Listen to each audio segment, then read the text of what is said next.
right, I think we'll get started. Good morning, everyone, and welcome to today's webinar presentation, Policies and Procedures for Independent Practice. My name is Kathy Arsenault. I'm the practice consultant here at the Association of New Brunswick Licensed Practical Nurses, and I'm going to be serving as moderator for today's presentation. As probably a lot of you have seen, we do have a really exciting week of webinars happening throughout Nursing Week, and we are kicking off Nursing Week with this fantastic presentation for those who are involved with their independent practice.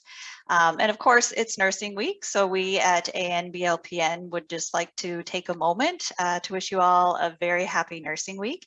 And we do hope that you're going to be able to find some time to celebrate yourself, to celebrate your colleagues, and to celebrate nursing, the profession of nursing as a whole, really. So the pandemic did bring on a lot of unique and massive challenges for those who are self-employed, and it definitely impacted everybody's practice in a different way. And I do think that, you know, there was some learnings that came out of COVID for sure. It really emphasized the importance of having your own policies and procedures, because you did have to constantly navigate the when, the where, the how, and to whom you were going to provide your nursing services to. But despite all of those uncertainties and challenges that have come into your business, you guys have all continued to provide that very compassionate, ethical, and competent care, and we can't thank you enough for that. So with that, it's now my pleasure to this morning to introduce you to our guest speaker today, Audrey Wall. So Audrey has been an RN for 30 years. She's practiced in a number of capacities, including the hospital, long-term care, university teaching, and family health teams. Audrey opened her own nursing foot care clinic back in 2018, and it was the first of its kind in the Niagara region in Southern Ontario. Audrey is the current president of the Canadian Association of Foot Care Nurses, and she is dedicated to promoting and advocating for that gold standard nursing foot care. She's also a member of the Canadian Diabetic Foot Health Committee and the Technical Committee for Medical Device Reprocessing for the Canadian Standards Association. Audrey's passion for policy and procedure began many years ago as a new registered nurse. She is dedicated to equipping other independent healthcare providers to understand and embrace policy and procedure development, knowing that having solid policies and procedures means having a solid business foundation. So please join me in welcoming Audrey Wall. Thank you, Kathy, for that lovely introduction. And I would also like to reiterate Kathy's best wishes for a happy Nurses Week from one nurse to another. Do take a couple of minutes, even if you can find it, to sit down and just enjoy yourself this week. So the title of the webinar today is Policy Development for Independent Nursing Foot Care Practice, with the understanding that independent healthcare providers need to have solid policy and procedure foundations. So anybody who is an independent healthcare practitioner will benefit from this, this webinar. So I'm going to just click on the screen here to try and get my slide to move. There we go. I have no conflicts to declare, and I am presenting independently. I am working with the Canadian Association of Foot Care Nurses, but today's presentation is not sponsored by CAFCN. So like Kathy said, I've been an RN since 1992. Started my own foot care business in 2018, and I am passionate about policies. I'll tell you a little bit about where that came from. When I was a brand new nurse, I went to all the in-services and did all the learning. And what happened was that I ended up getting the heaviest cases, because there were some nurses on the unit that I worked at who weren't as keen about continuing ed, who didn't have the qualifications. Mind you, they had 15 and 20 and 30 years of experience, but they just didn't go to the in-services. I, however, brand new, no experience, went to all the in-services. So it threw me off a little to have such heavy cases. So the one day I had one of my clients had a central line, and the dressing needed changing, and I was really, really, really scared and nervous. You know, central lines, they're finicky, you just have to be so careful with them. So I got the policy and procedure manual and collected all my supplies. And I said to the client, would you mind if I have the procedure book right here? I put it at his head and the binder was open. I said, so I'm going to go step by step. I'm going to take things slowly, but I'm going to go step by step and I'm going to do it exactly like the book. And I'll never forget his face because he looked at me and goes, of course, that's fine. I prefer that. And I went, oh, yeah, okay. So I did slowly, step by step, got the dressing all done. And from that moment, I recognized the value of the fact that somebody had sat down to take the time to articulate the process so that somebody like me out in the unit, in the field, could be reassured that what I was doing was the right thing. So I didn't miss a step, you know. All right, so I'm going to advance this slide. Somehow these slides are doing their own thing. Okay, so the objectives of this presentation include understanding the importance of policies within a nursing foot care practice or an independent healthcare practice, identifying the stages of policy development, and working through a basic policy creation. All right, come on, slide. Okay, so this is going to be the theme for today, so I'm not going to worry about slides. Okay, so what is a policy? It sounds very straightforward, but it bears repeating. A policy is a course or principle of action adopted or proposed by a government, party, business, or individual. And that I took right off the internet as a definition. So it really doesn't matter where you are or who you're working with or in what capacity, but your work is usually dictated by policies. If you're a server in a restaurant, your work is dictated by policies from public health, from food inspection, from food handling, from infection control, all of that. It doesn't matter what kind of work you do, there is a policy somewhere that oversees and provides a foundation for that work. Policies are not unique to healthcare. So they're important in healthcare, specifically because they direct and they support your practice. Much like the example I gave of how I started really understanding and valuing policies and procedures. They set the expectations so you know right from the beginning what it is that that is going to be required of you. They keep management accountable so that they can ensure compliance with the law, with regulations, with guidelines, with gold standards, with best practices. They can help defend against employee claims. So if you are an independent healthcare practitioner who employs people, you need a set of policies to protect yourself as the employer. Right now, we're gonna take our nurse hats off, that clinical piece, so we're gonna put our business hats on. So for me, I had to learn how to do that very intentionally. Okay, now what hat am I wearing? Well, I'm not wearing my clinical hat, I'm wearing my business hat. So for now, we are wearing our business hats. They can help defend against client claims too. So if you have a cancellation policy or a payment policy or a pick a policy that affects your client, if they come back to you and say, well, this and this and this and this, you can say, well, these are my policies. And it also directs employees to assistance. So for example, in Alberta, where I did this presentation for a group of nurses there, Alberta Health Services has a hand hygiene policy that affects everybody in Alberta Health Services across the board. So those policies embedded within them have numbers to call for assistance. They have emails where you can go for help, tells you exactly what kind of hand sanitizer to buy, where you're going to buy it from, who you're going to buy it from. It just doesn't tell you how much it's going to cost you. So there's a lot of direction so that there's cohesion within the business. And it doesn't matter whether or not you're your own boss and you're only working for yourself, or if you've got 1,000 employees.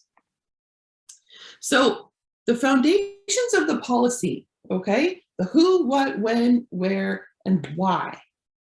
Who is the policy for? Who is the policy written by? When you're independent, when you're by yourself, all of this basically is for you, the individual. When you have employees, it gets a little bit, or subcontractors or people you work with, it gets a little bit different. What is the policy about? When does the policy happen? When is it enforced? Where does it happen? Where does the procedure happen? Why is the policy in place and why is it necessary? So this is the foundation, the who, what, when, where, and why of the policy, okay? It basically provides a very good framework. Policies direct and support practice. They answer the who, what, when, where, and the procedures answer the how. So if you have a hand hygiene policy, your policy about the reasons why you have a hand hygiene policy, where you talk about alcohol-based hand rubs, where you talk about soap and water, where you talk about soiled hands, that's all the who, what, when, where, and why. Then when you get into how to wash your hands, step by step, that is the procedure and that is the how. They can be together in one policy and procedure, or you can separate them. Depends on how you want to work. Procedures always support the policy. They articulate how the practice is performed, and they provide the step-by-step instructions. So when you develop a policy, identify a need. So you say, okay, I really should have a policy around appointment cancellation. All right. So who will take responsibility? Well, as the independent healthcare provider, that's you. You develop the policy, you enforce it, you manage it, and you review it. You gather the information about about appointment cancellations. If it's out there, you can do a little Google search. You can see what other people are doing. You draft your policy. And the easiest way to do that, and I'll say that again, write down on a piece of paper who, what, when, where, and why. Then start answering those questions, and out of that, you will build your policy. So if you have to, you can consult with the appropriate stakeholders. In the case of, say, Alberta Health Services, where it's this huge entity, you want to bring in your environmental specialists, your purchasing people, your physical property people. Where are you going to put hand sanitizers, yada, yada, yada. So you bring in all of those people. When it's an independent healthcare provider, again, it's you yourself having a meeting with yourself. Then you finalize and you approve the policy, you go through it. And if you want, you can reach out to a colleague and you can say, look, this is how I'm going to write my cancellation policy. What do you think? Does it make sense? Run it past somebody you trust who understands your field of operation and get a little bit of input, because sometimes that second pair of eyes can make such a difference. Don't be overwhelmed by policy creation, okay? Sometimes people say policy and procedure and their eyes glaze over and they start to have an instant headache and they just want to run away. It is not frightening. It is a lot of work. I'm not going to sugarcoat it, but it is not frightening work, okay? It's not exciting, but it is important. So a policy has parts. It has a title, it has a scope, it often has a number or a cataloging system. It has an approval place, it has a development date, it has a review date, and sometimes it has a little bit of extra info. Okay, these are the pieces, parts of the policy. The body of the policy. So it has the objectives, it has the principles, it has the applicability, and it has the actual main policy in it. So when we talk about objectives, when it's a policy, let's keep on the thread of the cancellation policy, because everybody who is an independent practitioner should have a cancellation policy in place. The objectives are basically to outline why you have a cancellation policy. The principles, well, cancellation policies protect such and such. It doesn't have to be flowery. It can be one sentence. It doesn't, and if the policy doesn't merit it, don't include it. But make sure you looked at it to see whether or not it is important. Who does the policy apply to? The policy applies to any client of 123 Healthcare Services who partakes in services of the business. And then it's got the actual policy. It is the policy of 123 Healthcare that clients who are no-shows for appointments will be charged the full rate of the missed appointment. Or you can say cancellation is required within 24 hours. Figure out what you want your cancellation policy to look like. And then write it out. Start with the very small policies. The language of policies can be overwhelming sometimes. Keep in mind that whether you write your policy like a legal document or whether you write it very narratively and how you speak doesn't matter. The important part is that you have the words written down somewhere for your business, okay? And things like a privacy statement or a cancellation policy, always good to post on, say, a website, or if you have a bricks and mortar physical location, my privacy policy is up on a bulletin board. Everybody can see it. My cancellation, a little word about cancellation is right in my consent, so people sign on it. It should be in front of people so they can't say, well, I didn't know, all right? However, there are words that are very important to monitor when you are writing a policy and procedure. Should, shall, may, and must are all very important words, and they can really have an impact on the nature of the sentence that you're putting it into. So should contains a degree of uncertainty or leniency. So it really means, should means, it would be a good thing if this happened, or it's likely to occur, but it's not a guarantee.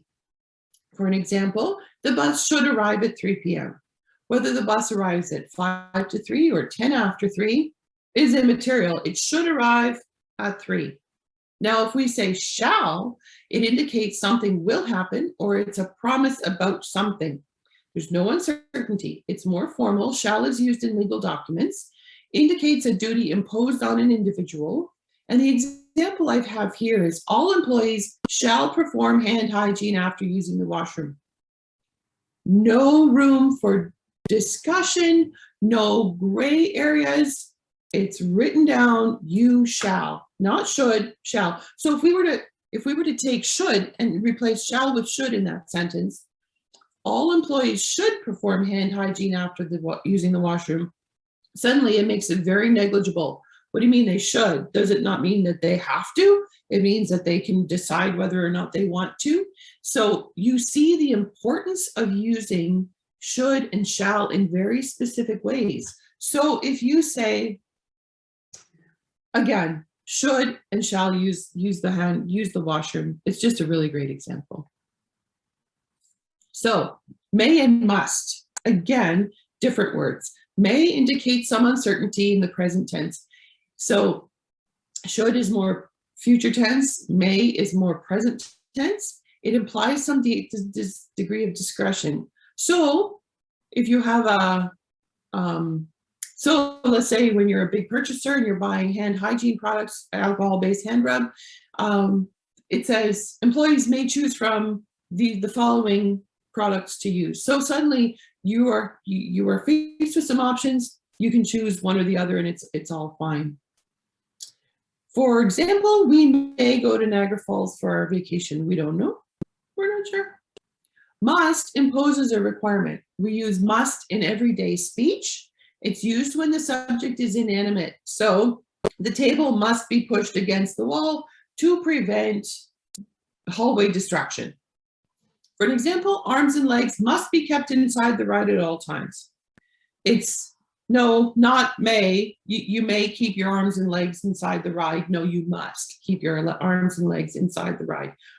So you can see the difference that should, shall, may, and must will make in how you use them.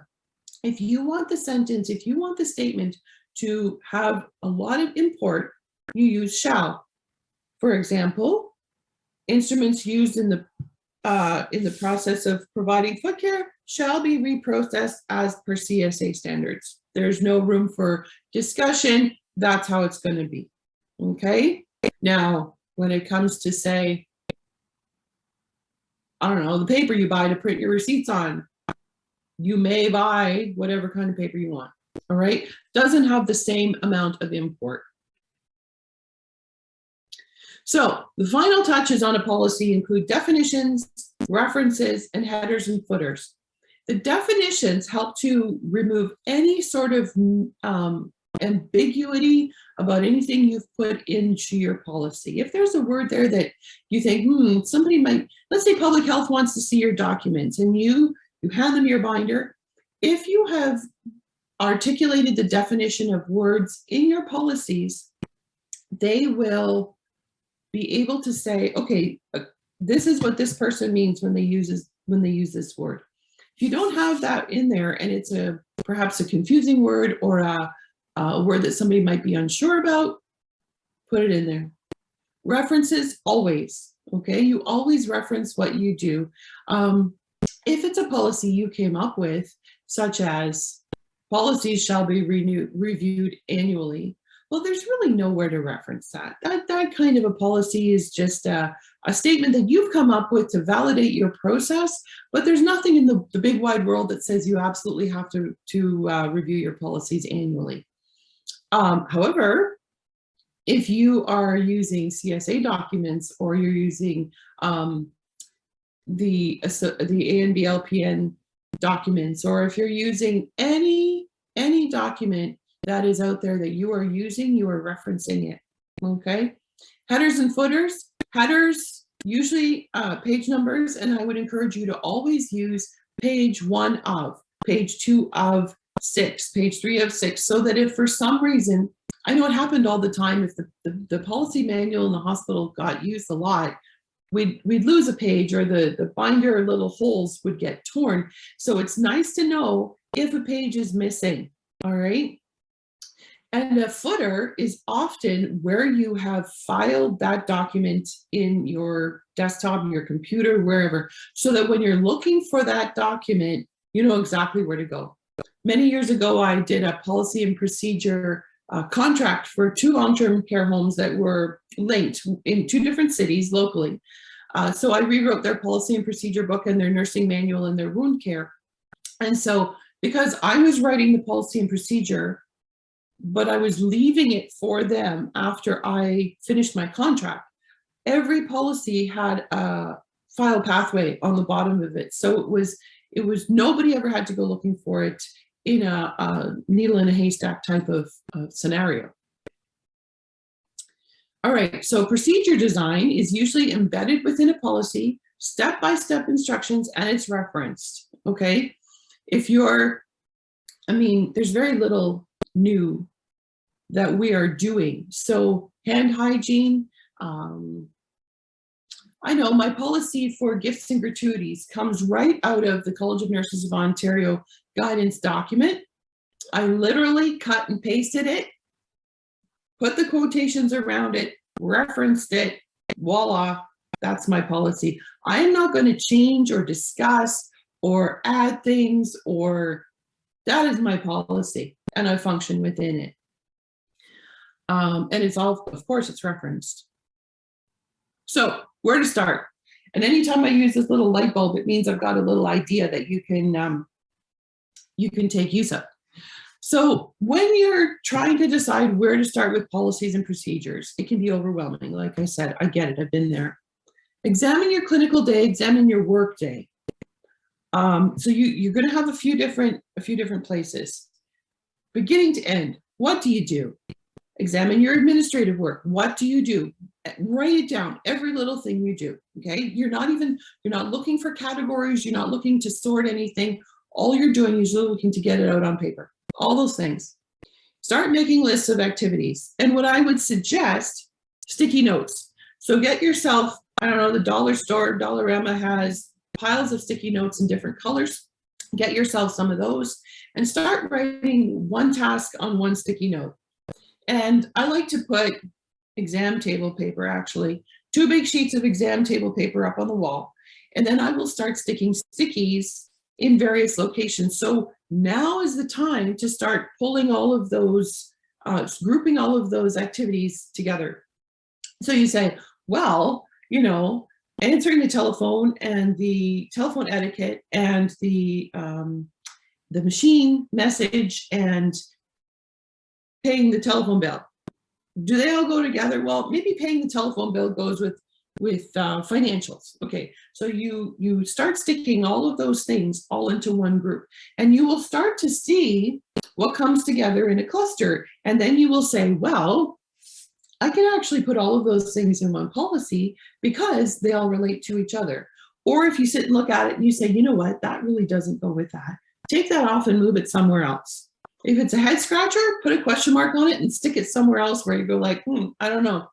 When you have something on the wall where you can look at it and you can move stuff around and you're walking past it or you're sitting at your desk, you're looking at it, things start to kind of filter into place and you say, oh, wait a minute, you know what, that goes with that. This is not an instant process, okay? This is a working process. But using the stickies works like a charm. And actually, you know what, using stickies for any kind of project really works too. I once had to do a fishbone analysis or a healthcare failure mode effects analysis, and it was the easiest thing in the world to write down all the problems that had happened or were going to happen or weren't happening and start organizing, because it's a very visual, you can move it around, you're not scratching out, you're moving. All right, works like a charm. So create a policy and procedure template. Do not reinvent the wheel every time you start a policy. Have a template right there. Or sometimes what I do is if I'm starting a new policy, I'll pull up one of my least complicated policies and I'll change all of the documents, all the stuff in it, but then I'll do a save as. So you keep the first document, but now you have a save as. So your template's there, you're just changing the words and adding a new policy. Use Word or Pages. Apply a JPEG of your logo or your business name to the top. You own it. This is yours. This belongs to you. Create space for your policy and procedure name. Keep it simple, all right? Clear. The date of when you created it doesn't have to be like March the 2nd, 2012. Just say March 2012. Put the month, all right?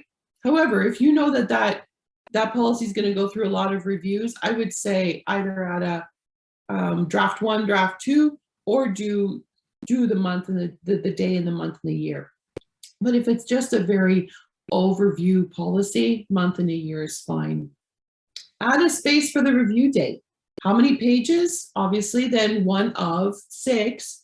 If 5 of 6 is missing, then it's obvious when it's lost. Header, like I said, is usually page number, and again, the footer is usually the file pathway. So if you have a template all set, and you say, oh, you know what, I could really use a policy around that. You haul up your template, you start a policy, you save as, you've still got your template. Policy and procedure development and design is a fluid, dynamic, growing process. So you're never finished with your policies and procedures. And I'm sorry if somebody thought, oh, I'm once and done. That is not the case. However, it doesn't mean you're constantly doing them. It means that they're always a work in process, because you can't just write your policies today and 10 years down the road, you say, oh, here's my policies from 10 years ago. That doesn't cut it. No, you got to stay current. So how to use existing documents to create a policy and or procedure. Like I said, when I used my College of Nurses of Ontario practice document, I literally cut and pasted right out of that document, put my question mark or the quotation marks around it and referenced it and the page numbers. All right. You cannot do that with every policy and procedure that you write, but sometimes it is just that easy. There is no need to rewrite what the College of Nurses of Ontario tells me, because that is very much my guidance document. So that is going to inform my practice. Therefore, I will use that document as my practice foundation. So the many college or regulatory bodies will put out policies, or they'll put out guidance documents, they'll put out practice standards, they'll put out all of those documents for you, all right? They are designed for you so that they can do the work of protecting the public, so that they know that you as the independent healthcare provider is functioning within the policies and the guidance documents that they have established. So pick a document and go through it point by point. Does it require a policy statement? So the document says independent healthcare practitioners shall have policies and procedures for their practice, that is absolutely a shall statement, and that is absolutely a statement that you have to follow, because they can come back to you and say, where are your policies and procedures? They have made it clear independent healthcare providers who are registered with their college must have that, registered and licensed. And again, use already published statements to start crafting your own policies. That doesn't mean you're going to cut and paste everything. What it means is that you keep your eye open for, if ANBLPN has made a statement that says all independent healthcare LPNs shall have business insurance up to $10 million. I'm making this up. That is a shall statement, and that is your policy. That becomes your policy because that is how you operate within their guidance documents, right? So here's an example I took right off of the ANBLPN website. So this whole paragraph up on top, I have cut and pasted off the website, and you can see that I have referenced that. So the third point, now this is a foot care focused statement, but they do have statements for other healthcare independent providers. Follow policies and procedures of the workplace, or if self-employed, develop and follow established policies and procedures. So what that says is, as an independent healthcare provider, you are obligated to have a set of policies and procedures, whether you are one person working by yourself or whether you have 50 locations in wherever, okay, with 500 employees.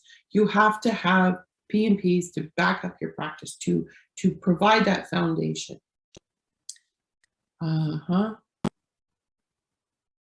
Sometimes it really is that simple. So policy statement examples.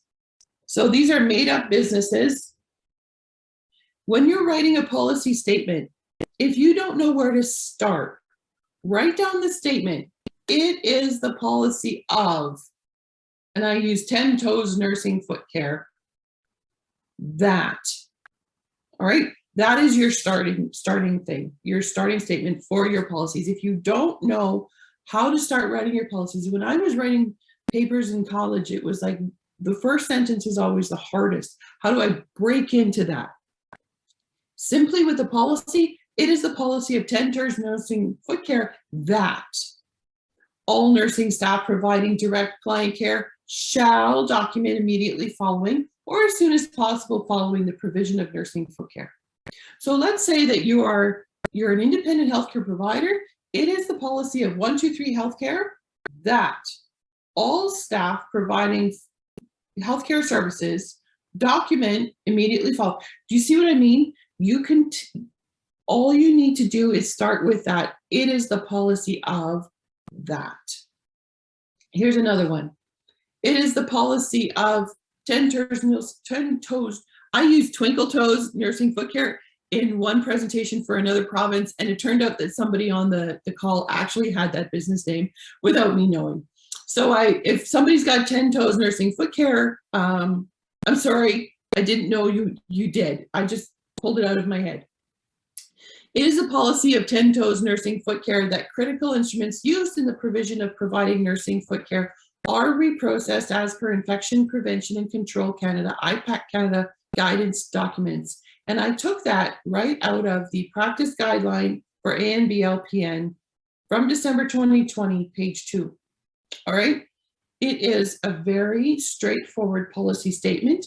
It is informed by the ANBLPN, and it informs how a licensed LPN with ANBLPN is expected to operate their business. Very simple statements. Procedures. Procedures, again, are the how. Explain how to do something step by step so that if you handed your procedure book, much like me, the new nurse, when I was brand shiny new and was told to go change the central line or was part of my daily work.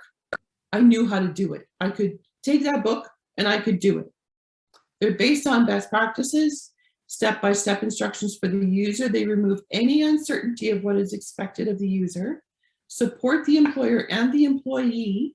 So when you're independent and you're by yourself, it's you, and they validate and support the policy, okay? So, ooh, sorry about that, went too quickly there. So start with what you know. When you're writing policies and procedures, start with what you know and build the document around the research, okay? If you don't know where to go, write out the who, what, when, where, and why statements and go from there, because the how will come out of it, all right? If it's like the central line dressing, basically the how came out of the latest edition of the Fundamentals of Nursing textbook. The hand hygiene policies, they will come out of your regional or your municipal healthcare, public health websites often. They've got, usually, I know here in Niagara, I can print how to wash your hands little posters, and I just had them laminated and I stuck them all next to anywhere where somebody washed their hands. And then the step-by-step is right there. Always utilize best practice documents and or texts, okay? Text shouldn't be older than 5 years, really, unless it's a gold standard, such as Spalding's criteria. Spalding's criteria was launched or articulated in the late 60s, early 70s of the 1900s. And the document remains current. CSA uses Spalding's criteria as a foundational document when creating medical device reprocessing standards. Always align your policies and practice with best practices. So what I mean by that is that a policy cannot be created to suit your interests if there are rules around it. It must follow established guidelines. So instrument reprocessing is a really good one. You can say all instruments used in foot care will be soaked in 3 liters of 70% isopropyl alcohol for 3 hours, and then rinsed with distilled water, dried, and put in seal pouches.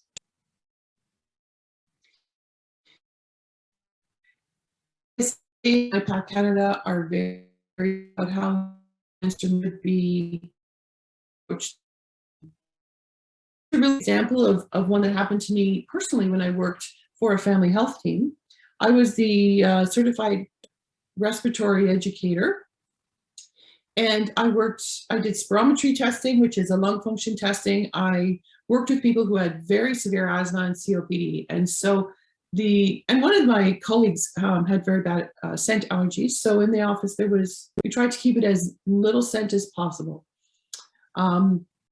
Then we had a social worker who wanted to use aromatherapy for her clients. And we said, well, no.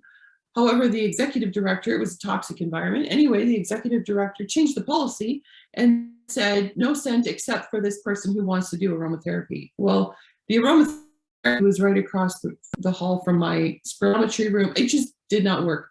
You cannot do that. You cannot use you cannot craft a policy to support what you want if there are guidelines in place already directing that practice. No shortcuts. Okay. Writing a procedure, step by step. Don't leave anything out. Keep track of what documents you references. And there's a little tip.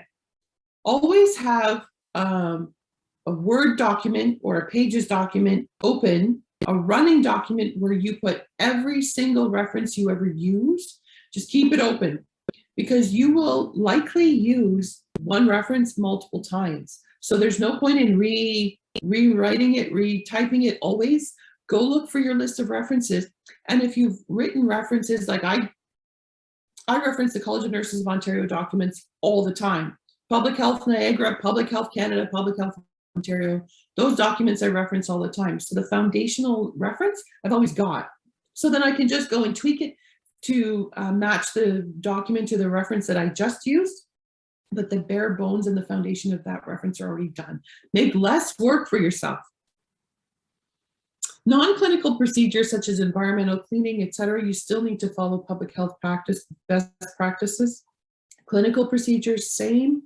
Use your established text as resources. I'm going to take a little sip of my, excuse me. So administrative procedures, like a cancellation policy, decide what works best for you. Okay, there's not a lot of guidance around this, but you have to keep it legal and ethical. You can't say people who don't cancel within a week will be charged fully for the cost of the visit. I mean, that's not fair. Life happens. So you're going to say, well, 24 hours. In my world, 24 hours is reasonable. I've had people who haven't shown up and then have found out later they were in hospital. They were stuck. I've had a client stuck in Pakistan since the pandemic started. So he missed his appointment, but he was in Pakistan. I am not going to charge for that. However, I've had people who are serial no-showers. I do charge for that because they're using my time. They don't call me, they don't cancel, but they expect to be rebooked. So you have to work out for you what works best, but it has to be ethical and legal and professional. You want to keep your business as shiny and good in its reputation as possible. Like I said, if you're copying and pasting, you must cite your sources. Always, always, always, always. If you're paraphrasing, you cite your sources. Always, always, always. There's no room for not citing your sources, and frankly, it's a lot easier. Just put down where it came from, okay? And if you're using giant sections, put a quotation around it and put a number on the page. Policies and procedures grow and change as best practices grow and change. So 30 years ago, independent healthcare was not as prolific as it is now. So those policies and procedures will have changed significantly. It's your responsibility to grow and change with your best practices. All right, you have to do the work. Having a business is work. Your policies and procedures must also grow and change with best practice. So if alcohol-based hand rub is a really good one. When I first started nursing 30 years ago, we did not have alcohol-based hand rub. We washed our hands, right? And they cracked and bled and did all of that stuff and got itchy. And I don't know, when was it, about 20 years ago that alcohol-based hand rubs became very much more popular and available? Well, a policy from 30 years ago on hand hygiene does not cut it today because of the technology and the forward movement that we've had in how best practices are managed. So you really need to keep on top of everything. Again, though, it is a core competency, and as part of your licensure and your registration, you have to stay competent. You have to do continuing ed. You have to do clinical education. You also have to do business education and admin education as a business owner or an independent practitioner. Do the best with what you have and start there, all right? Nobody is perfect. Your policies and procedures, just start with what you have. So when I started, it was like, okay, when let's say introducing instruments into practice, well, the most obvious is that instruments inspected shall be inspected and reprocessed as per manufacturer's instructions for use prior to being introduced into practice. Very obvious to those of us who use instruments. Of course, you're going to inspect it. You're going to look at it. You're not going to tear open the package and go use it on somebody. However, it took a minute to think about it, craft the sentence, and off we go. All right. Just keep up to date. Online documents, conferences, published documents, and BLPN has been very helpful. No matter where you are registered, licensed to work in Canada, every regulatory body has a bundle of documents to support your practice. All right? Use those documents. Just use them. Join and participate with organizations like Canadian Association of Medical Device Reprocessing. We are working very hard to include community practice reprocessing as an arm of CAMDAR. Till now, There's not been a lot of it in the community. Dentists were probably the biggest ones. We've got a lot of foot nurses. We've got cosmetic nurses. We have other people providing care that requires management of their instrumentation. So ChemDAR is an excellent resource. IPAC Canada, excellent resource. They have guidance documents, position statements, Canadian Association of Foot Care Nurses. For those who are foot care nurses who are listening, we are working very hard at making sure that the member resources are up to date and valid. Reach out to your colleagues, discussion groups, professional interest groups. Check out on LinkedIn to see if there's anybody else who's doing what you're doing. Maybe you can create a little community of practice and look at building policies and procedures together.